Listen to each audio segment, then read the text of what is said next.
We are now on air. Time for a total takeover. It's finally here. Welcome to a new episode. It's about to go down. For those that don't know, the brain isn't fully formed until the age 26. And this is short and sweet for this particular Friday for the Dan Adams Show. TGIF, God bless. Gender reassignment surgeries. Why would you, when you know that the brain isn't fully formed until age 26, to either chop off the breasts of a 14-year-old girl or chop off the gonads of a 16-year-old boy? If you are in line with this and agree with this and support this, then you are the devil. Point blank. I'm not even going to mince words. And as I said, I'm going to make this short and sweet and let you get about your day. If you, knowing that the brain isn't fully formed until the age of 26, support, endorse, co-sign the chopping off of breasts of children, 10, 12, 14, whenever a girl has some breasts and they're under the age of at least 18, same thing with a boy, cutting off his, his twig and berries, then you are the devil. Point blank, end of story. Talk about these very young kids getting gender affirming care. What they don't tell you what that is they're actually giving very young girls double mastectomies. They want to castrate these young boys. That's wrong. And so we've stood up and said, both from the health and children well-being perspective, you don't disfigure 10, 12, 13-year-old kids based on gender dysphoria. 80% of it resolves anyways by the time they get older. So why would you be doing this? I think these doctors need to get sued for what's happening. I'm sorry. Attorneys. And so when you flagrantly violate your oath of office, when you make yourself above the law, you have violated your duty. You have neglected your duty, and you are displaying a lack of competence to be able to perform those duties. And so today we are suspending State Attorney Andrew Warren effective immediately.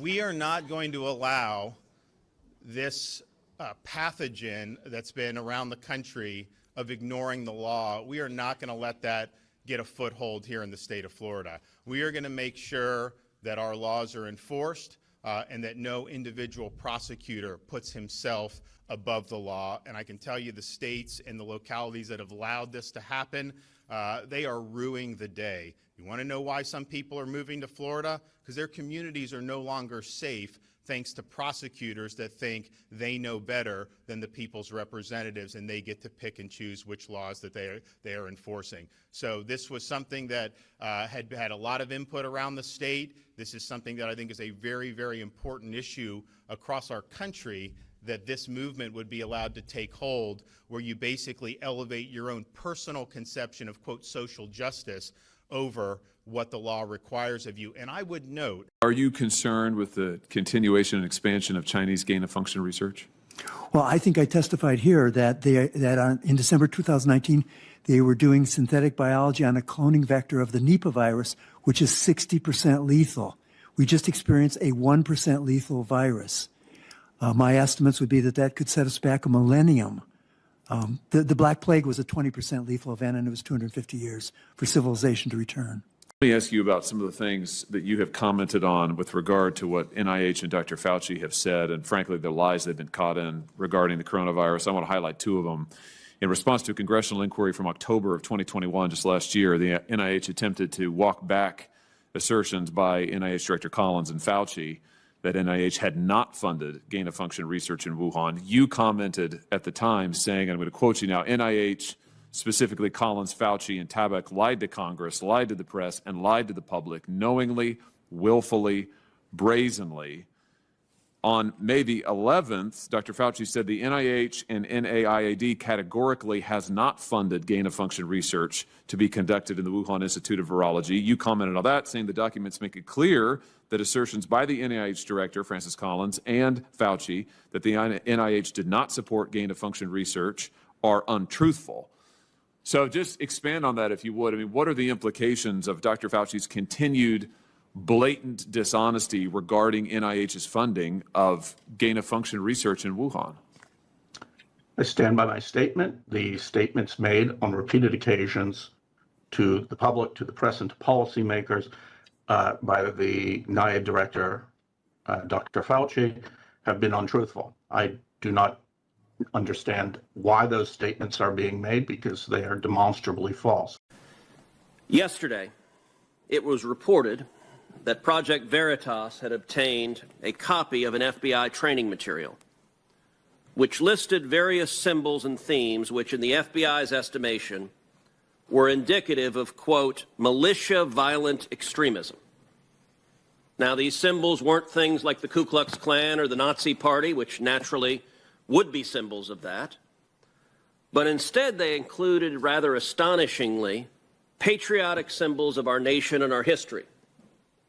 Included on this list is the Betsy Ross flag. Now, that's fairly remarkable that the Betsy Ross flag in the FBI's indication is indicative of militia violent extremism, because among other people who have been publicly alongside the Betsy Ross flag, we have President Barack Obama, who was sworn in directly underneath two Betsy Ross flags. But it's not just President Obama. We also have President Biden, who was sworn in under Betsy Ross flags. It's not just the Betsy Ross flag. Also on this list is the Gadsden flag as a symbol of violent extremism. Now, the state of Virginia has a license plate for the Gadsden flag, as do many other states. I think people would be astonished to find that having that license plate, the FBI indicates that you're a violent extremist. Also included on this is a text that I was particularly struck, is the Gonzales battle flag. Come and take it. As indicative of being a violent extremist militia. Well, I will self-report right now that every day in the Senate I wear my boots that have the Gonzales battle flag on the back of them. Director Wray, what are y'all doing? This makes no sense. Do you agree with this FBI guidance that the Betsy Ross flag and the Gadsden flag and the Gonzales battle flag are signs of militia violent extremism?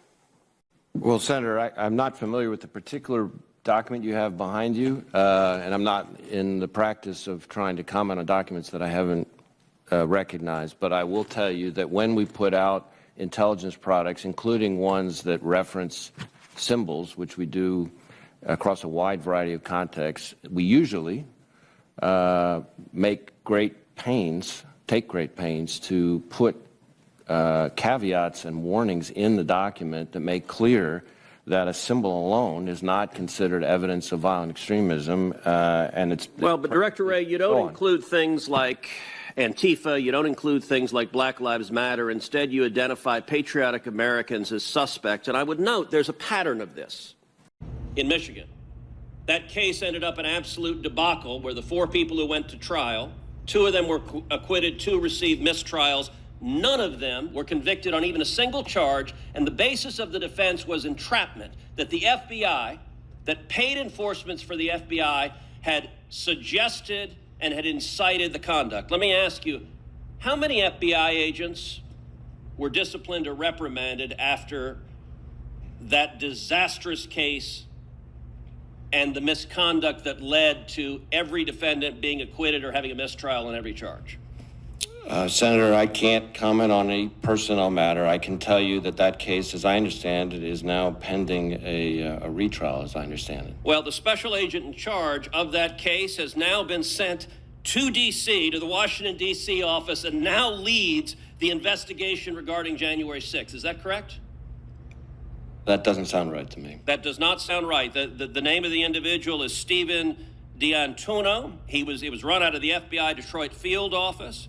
And by the way, I will point out that the lead investigator, Special Agent Track, are you aware that he was apparently fired for allegedly beating his wife after coming home from a swingers party, and he'd made multiple derogatory political posts about President Trump showing political bias? Are you aware of that? I am aware of, I think, the incident you're describing and action that was taken about it. To clarify on the first part of your question, Mr. D'Antuono was the special agent in charge of the office, the Detroit field office, and is now the assistant director in charge of the Washington field office. I thought you were asking about the agent who was responsible for the... So the guy in charge got promoted and is now in charge of the January 6th investigation. The guy in charge of the whole Detroit field office is now in charge of the whole Washington field office. That is astonishing. Let's look at the Arizona governor's race, where you have Kari Lake, who's the former TV broadcaster who essentially says she's repeating Trump, channeling Trump. If I lose, someone's cheating.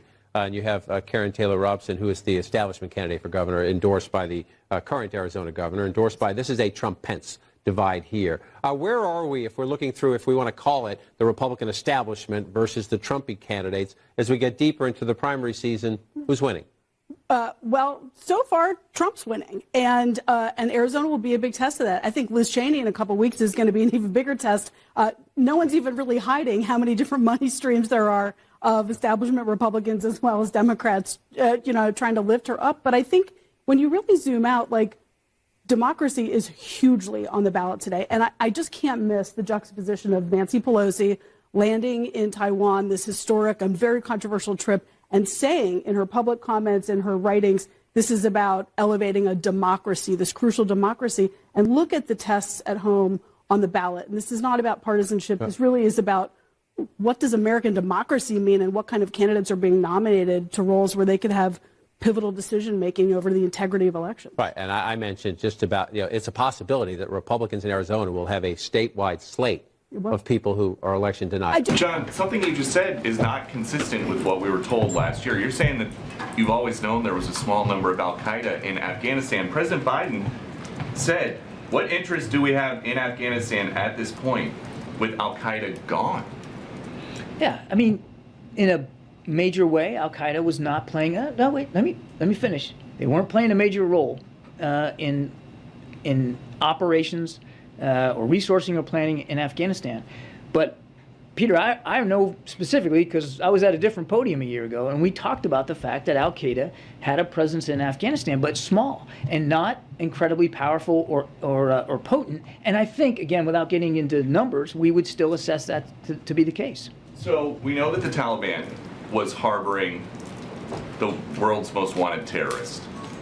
You guys gave a whole country to a bunch of people that are on the FBI most wanted list. What did you think was going to happen?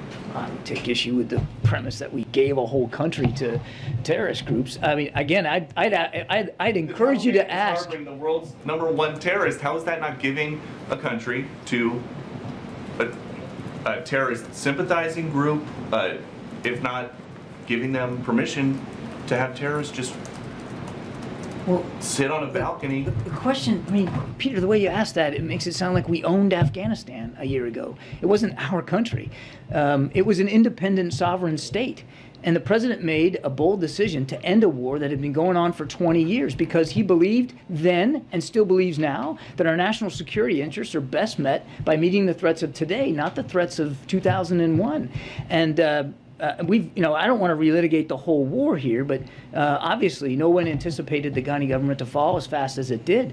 But we said at the time that as we depart Afghanistan, we're going to keep vigilant. We're going to stay ready, and we're not going to let Afghanistan become a safe haven for terrorists who threaten our homeland. And this past weekend, we proved that case precisely. But so now that you know that the Taliban is not living up to the part of the deal that they made with the U.S. to not let Afghanistan be a place that terrorists feel like they can be safe, what are you going to do about it?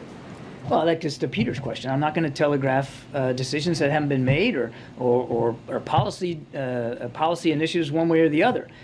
I would just say for some spectacular terrorist attack in the U.S. to then say, oh, well, there's terrorists. If we were, Peter, in Afghanistan, now we can go get them. If we were, Peter, then we wouldn't have taken the hit on Saturday, the strike that we took on Mr. Zawahiri, if we were just waiting. This isn't about waiting. It's about watching.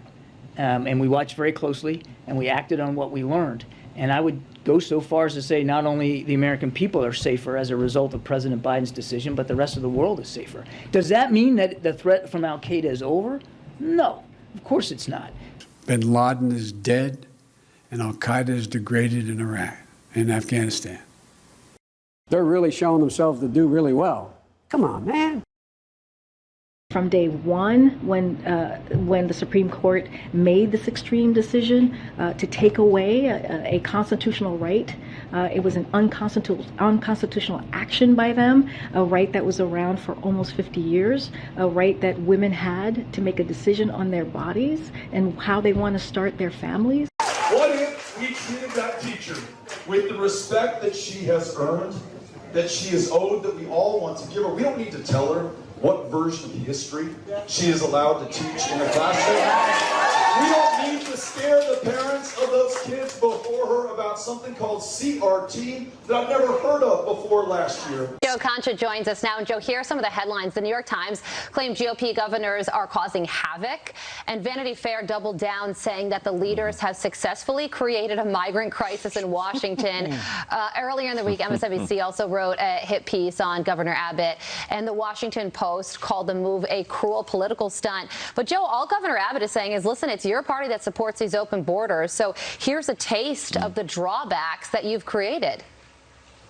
Yeah, Carly, and not to state that the painfully obvious, but the federal government is responsible for securing our borders. And 4 million people are now projected to go into this country illegally in the first 2 years under this president. And border towns, as you guys have been reporting very nicely over and over again, driving this point home, border towns in Texas and Arizona are beyond overwhelmed. And now New York and Washington, they're getting a small taste of what the mayors in those towns have to deal with very limited resources. Not the kind of resources you see in D.C. or the Big Apple. But hey, look at the bright side. We finally have traditional media talking about the border crisis. Right, Todd?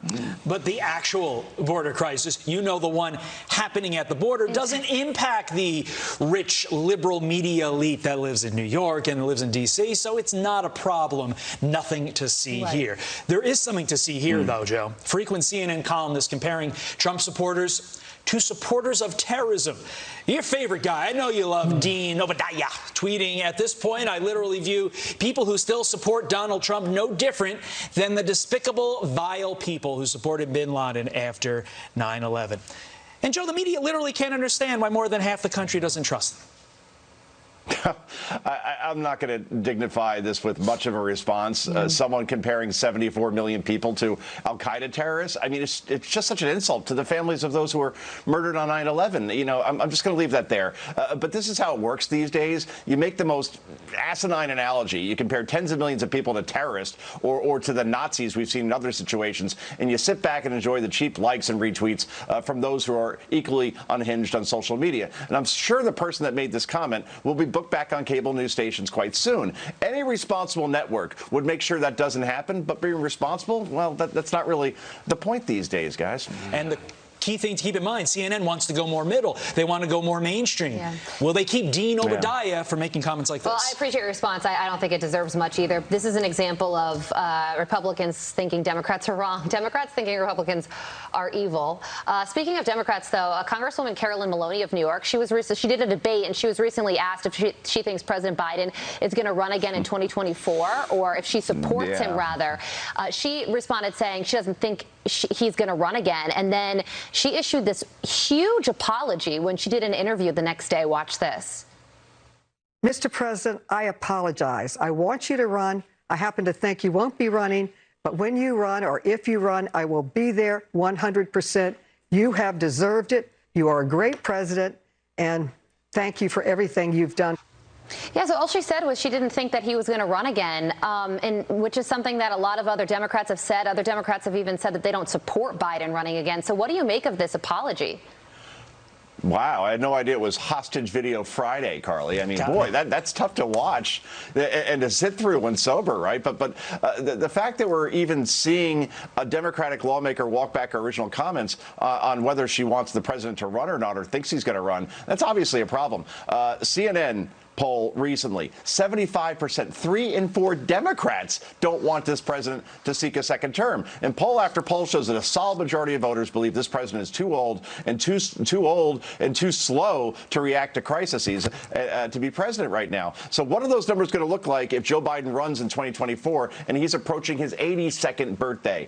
Anyway, I know we got to go, guys. You have a good weekend. There's only 5 weekends left in summer. Why is this summer moving faster than winter ever does? I mean, it's incredible. I know. Time flies when you're having fun, man. And keep in mind, there's football every weekend now going forward until mid-February, so that's a positive. Football already started? It did, last night. Great thought. All right, Hey, school's about to start. Joe. Time moves fast. Joe, thank you. Have a good weekend. Jags Raiders. Monkeypox now, according to the Biden administration, a public health emergency. This while President Biden continues to battle COVID-19. His own quarantine now stretching into day number 16. For more, let's welcome in the former Secretary of Health and Human Services, neurosurgeon, and author of the new book, Created Equal, The Painful Past, Confusing Present, and Hopeful Future of Race in America. Dr. Ben Carson back with us. Dr. Carson, so good to see you. Good morning. Thank you. Nice to be with you. Doctor, let's start with monkeypox. The Biden administration yesterday declaring it a public health emergency. What do you make of this? Is this an overreaction? Well, I hope they learned some things from what happened with COVID. Certainly, it should be paid attention to. But we also know from WHO and other sources that 95+% of the cases are sexually transmitted, principally in the homosexual community. So our policy should be aimed at helping to curtail the spread of the disease where we know it is spread. Skin-to-skin contact, bodily fluids, sharing those. Those are the things that seem to be the mechanism of spread. So that's what we should be concentrating on. By declaring this a public health emergency here in the United States, do you think that 95 days away from the midterms, there's a political angle to this? Well, certainly, seeing how politics and medicine have been mixed before, there's no reason to expect that it wouldn't be used. And, several people have predicted that before the midterm elections, there would be some kind of health emergency declared. Yes, a midterm variant. It's kind of an expected thing. Yeah. I'm not sure that people are going to be quite as excited about it this time. You know who's not excited about it? The CEO of Moderna, one of the biggest vaccine booster makers in the country, claiming that this, quote, doesn't have the urgency they had when COVID happened, basically saying, okay, let's be aware of this. Let's inform people that this is primarily in the gay community right now, but let's not overreact like we might have with COVID 2.5 years ago. Joe Biden is now entering his 16th day of quarantine, Dr. Carson. By Monday, it'll be 20 days. How long does he continue with this? Even if he's still positive, people around him can wear a mask if they want to. But give me a break here. He's the leader of the free world. We need him to lead. Well, certainly glad that he's doing better and recuperating from this. But, the fact that this is an elderly man who has underlying problems and is in the highest risk category, and he's still able to work from the Oval Office, it should tell us that maybe this thing has died away, and maybe we can go on living our lives like we always have. And that's the real takeaway message here. And we should be glad that the president's getting better, but we don't have to interrupt our lives again and destroy the economy and destroy people's lives on the basis of something that is so attenuated now that even an elderly man can get through it with little difficulty. Great point, Dr. Carson. He's going to be 80 in November. Do you have concerns about his health and fitness to lead and to continue to lead this country maybe after 2024? Well, certainly he doesn't appear to be the picture of health. And, maybe what we should be thinking about as a nation is some type of transparency in terms of a person's health. At least an annual exam. People should be made aware of what the results of that examination are. Because, we're talking about the world. We're talking about the leader of the free world. And if that person is compromised in any way, including health, it impacts everybody else. Agreed. Dr. Carson, thanks so much for being with us. We appreciate the expertise and your time, as always. Good to see you. Thank you. You too. All right. For those who aren't familiar with hip hop, soul, and jazz, you're going to know what it is by the time I'm done. You won't hear this on the radio. Barely hear it on the internet. But we out there. We out there. Uh-oh. Fresh off the press with the ink still visible. Police still looking for the party that's responsible. Being smeared in the news and police blotters. Aim to sustain and maintain. New concepts go further in depth. Like a gym is on the bounce to step. Must deduct points from your final tabulation. Always being hampered with your hesitation. Around style and musical production has been set apart from those who oppose my musical inclination. The frustration that's taking over your soul. You don't have control. Combining elements, usually separate. Shouldn't take the reins in your hand that was delicate. Need a firm hold on the lyrical control before life takes its toll. Feeling this hip-hop swing, some grooves in it. It's shelter from the rain, some grooves in it. Broadcasting to the world, some grooves in it. You've got to groove to this. Based on the paragraphs that I've stashed, but just type up an occasion, equation of beats and rhymes have tilted, it's shifted. Haters and fence, let's get uplifted. This marathon of life that we're traveling. More than ours is your soul that's challenging. Your conscience to developmental fitness. Proceed with caution when I'm fostering attitudes which can breed resentment. Never deal with artificial but the permanent structure that's in place in disgrace. The monarchy of hip-hop, you can't waste all your time and energy. This place in the ministry I set forth, put out the torch. Time to regain that momentum. Soul stories, here's the rhythm. Here's the rhythm. Hip-hop, soul, and jazz, come on. Feeling this hip-hop swing, to groove to this. Get shelter from the rain, to groove to this. Broadcasting to the world, to groove to this. You've got to groove to this. You must be prepared for this rugged terrain. Somewhat confused, let me explain. In order to maintain a proper perspective, you must remain cool, calm, and collected. Behavior always respectful, non-confrontational. Leads to my musical intuition based on precision. Placement of my best compositions. Won't relinquish this position. Gaze and amazed by this transformation. This illustration, colorful and vibrant. An extension that I forgot to mention. Relieving tension that's stress-induced. Bringing relief from the songs I produce. I must release my faith and positivity.